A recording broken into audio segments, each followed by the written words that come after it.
Extraction হল একটি action thriller movie যা স্যাম হারগ্রেভ পরিচালিত এবং রুশো ভাইদের দ্বারা প্রযোজিত।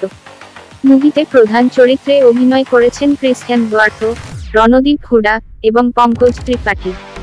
মুভিটি টাইলার রেক ক্রিস হেমসওয়ার্থ নামে একজন কালো বাজারি ভাড়াটেকে ঘিরে আবর্তিত হয়, যাকে বাংলাদেশ থেকে একজন আন্তর্জাতিক অপরাধ প্রভুর অপহৃত ছেলেকে উদ্ধার করার জন্য নিয়োগ করা হয়। টাইলার এই বিপজ্জনক মিশনে যাওয়ার সময় তিনি নিজেকে রাজনীতি, দুর্নীতি এবং তীব্র অভিনেতাদের অভিনয়, বিশেষ করে ক্রিস হেমসওয়ার্থ চরিত্রগুলির বিশ্বাসযোগ্য চিত্রায়নের জন্য ও প্রদেশের চিত্রায়নের জন্য সমালোচিত হয়েছে। কিছু দর্শক দাবি করেছেন যে এটি দেশ এবং এর জনগণ সম্পর্কে নেতিবাচক স্টেরিওটাইপগুলিকে শক্তিশালী করে। সংক্ষেপে, এক্সট্রাকশন একটি বিনোদনমূলক অ্যাকশন থ্রিলার মুভি যা এর সুসম্পাদিত অ্যাকশন সিকোয়েন্স এবং শক্তিশালী অভিনয়ের জন্য দেখার যোগ্য।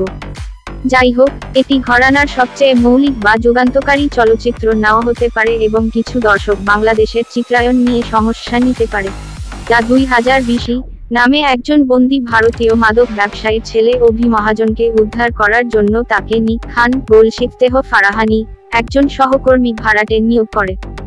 অভি জুনিয়রকে আমির আসিফ প্রিয়াংশু পাইনুলি নামে একজন প্রতিদ্বন্দ্বী মাদক লর্ড অপহরণ করেছে এবং তাকে বাংলাদেশের রাজধানী ঢাকায় রাখা হচ্ছে।